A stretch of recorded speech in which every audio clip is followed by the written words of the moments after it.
Municipal chairman మరియు vice chairman ఎన్నికల సందర్భంగా 17 ఫిబ్రవరి 2020 రోడ్లపై కానీ బహిరంగ ప్రదేశాల్లో కానీ సమావేశాలు నిర్వహించకూడదని పోలీస్ శాఖ గట్టిగా హెచ్చరిస్తోంది.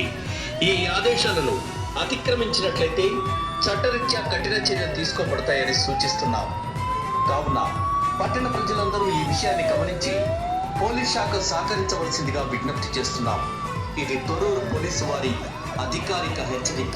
ఏమనగా మున్సిపల్ చైర్మన్ మరియు వైస్ చైర్మన్ ఎన్నికల సందర్భంగా 17 ఫిబ్రవరి 2026 నాడు పట్టణమంతా 144 సెక్షన్ అమల్లో ఉంటుంది. అందువల్ల ప్రజలు ఎవరు కూడా ఇద్దరు లేదా ముగ్గురి కంటే ఎక్కువగా ఎక్కడైనా గుమిగూడరాదని, రోడ్లపై కానీ బహిరంగ ప్రదేశాల్లో కానీ సమావేశాలు నిర్వహించకూడదని పోలీస్ శాఖ గట్టిగా హెచ్చరిస్తోంది. అధికారిక హెచ్చరిక. తొర్రూరు పట్టణ ప్రజలకు పోలీస్ శాఖ వారి విజ్ఞప్తి. తొర్రూరు పట్టణ ప్రజలకు తెలియచేయనిది ఏమనగా మున్సిపల్ చైర్మన్ మరియు వైస్ చైర్మన్ ఎన్నికల సందర్భంగా 17 ఫిబ్రవరి 2026 నాడు పట్టణమంతా 144 సెక్షన్ అమల్లో ఉంటుంది. అందువల్ల ప్రజలు ఎవరు కూడా ఇద్దరు లేదా ముగ్గురి కంటే ఎక్కువగా ఎక్కడైనా గుమిగూడరాదని, రోడ్లపై కానీ బహిరంగ ప్రదేశాల్లో కానీ సమావేశాలు నిర్వహించకూడదని పోలీస్ శాఖ గట్టిగా హెచ్చరిస్తోంది. ఈ ఆదేశాలను అతిక్రమించినట్లయితే చట్టరీత్యా కఠిన చర్యలు తీసుకోబడతాయని సూచిస్తున్నాం.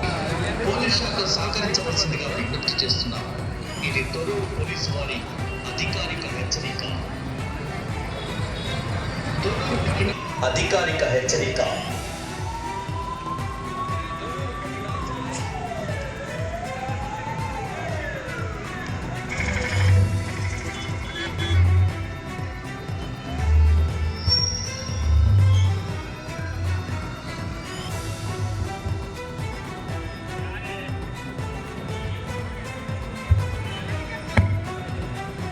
కూడా రాదని, రోడ్లపై కానీ బహిరంగ ప్రదేశాల్లో కానీ సమావేశాలు నిర్వహించకూడదని పోలీస్ శాఖ గట్టిగా హెచ్చరిస్తుంది.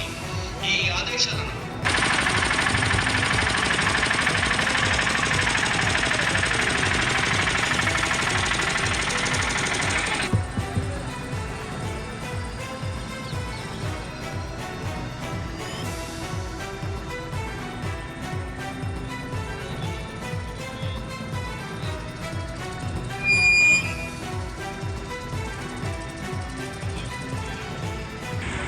లైక్ ఆల్రెడీ చెప్పాను ఏం చేయాలి. ఎలక్షన్స్ పీస్ఫుల్గా అవ్వాలి.